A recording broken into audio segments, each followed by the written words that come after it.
Hi guys, today we'll talk about how to fix or how to solve failed searching on Picsart. To know how to fix or how to solve failed searching on Picsart, you should just go to settings.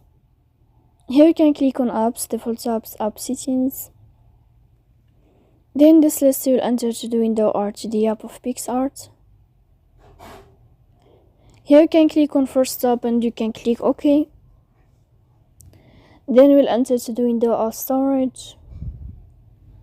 Here you can click clear cache.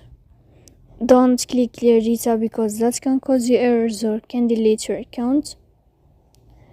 In the end, you can go to Play Store. You can search about Picsart. When you will find the update, you can click update up. So please don't forget to support us by like and subscribe. See you next time in another video, and thank you for your attention and your watching.